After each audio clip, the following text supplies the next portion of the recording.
The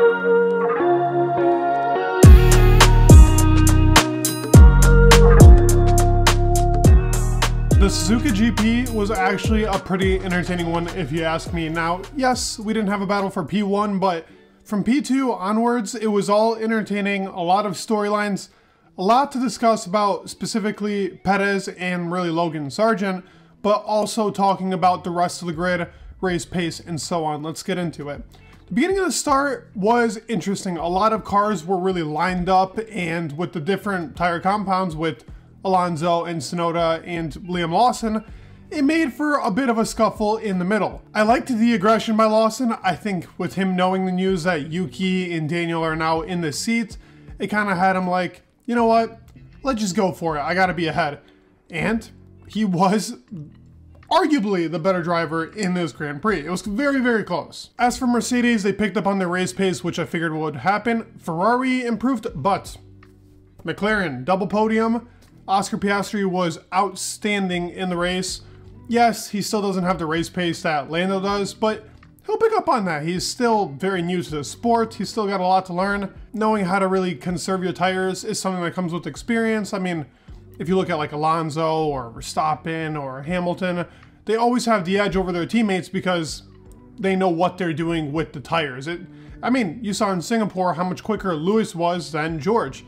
And just being able to extract that little bit that Lando has on Oscar right now that comes with experience and will take a little bit of time. But with the Max and Perez situation, I mean, this car was so dominant here. I originally thought after qualifying and the practices that the Red Bull car, well, Max, let's be specific, was going to be a whole lap ahead of everybody. But that wasn't the case. McLaren was very competitive. They actually, in my opinion, weren't ever close to being fast enough, obviously, but very, very solid. They were clearly number 2. Ferrari was close in race pace, and Mercedes wasn't far off either. Even Aston, if they were actually able to keep their car for the whole race, wasn't too far off. But the McLaren cars were very, very solid. Like, very solid, very impressed by the work being done over there in McLaren. It's outstanding to see. These guys in 2024 will be a threat to Red Bull. Even Lando talks about it at the end of the race being a threat towards Red Bull. I mean, considering what they're expecting with their new concept and what they're looking into to 2024, which I will talk about in another video, the McLaren car and McLaren team is going in the right direction with the new wind tunnel and everything really getting prepped up there. I think we could actually see ourselves seeing McLaren be one of those guys next year. Like, I think 2024, just by the way that these Grand Prix are going, it's going to be competitive around the whole entire field. Like, it seems like Red Bull is kind of getting to a standstill with their car.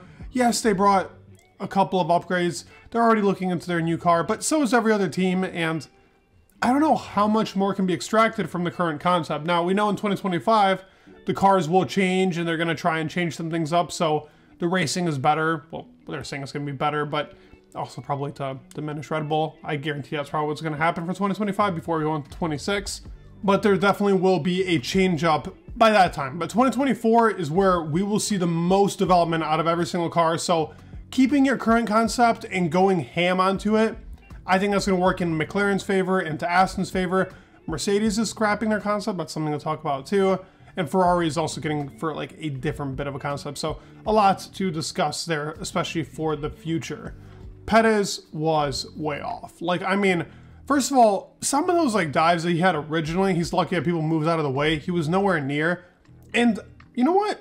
Crofty put it right. Like, I think he's expecting people to move from him just because he's a Red Bull. Like, oh, like, get out of my way. I am the faster car.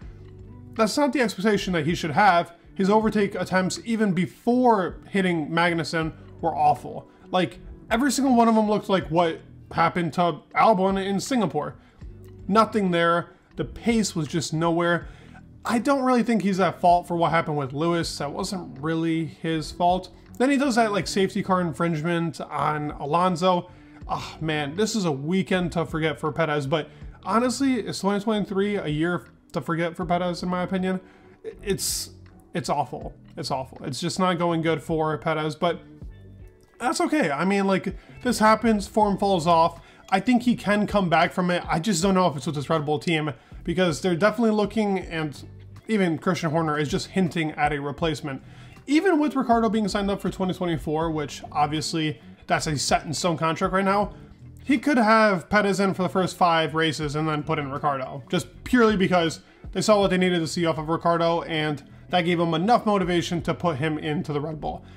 Him having a seat there at AlphaTauri is the same thing as having a seat at Red Bull if they just want to change that right away. So it would not shock me that that happens. Lando's definitely sticking at McLaren considering how well they are doing, and the potential of McLaren actually winning with Lando, like that to him is a bigger prospect than going to Red Bull and competing with Max, because they're good friends. It'd be hard for them anyways. Why pull a Lewis and Nico type situation? It would be bad for him in that case, but also I don't think he's gonna be fast enough in that car. When it comes to Logan Sargent in this race, so first of all, the guy locks up. On the very first time he takes that chicane, he locks up. The only person that I saw that actually locked up. And he hits off Bottas, which, poor Bottas, man. The race was not going well for him at all. First, that beginning phase where he got hit into it, like, oh man, Bottas had a race to forget as well, but not really from a fault of his own.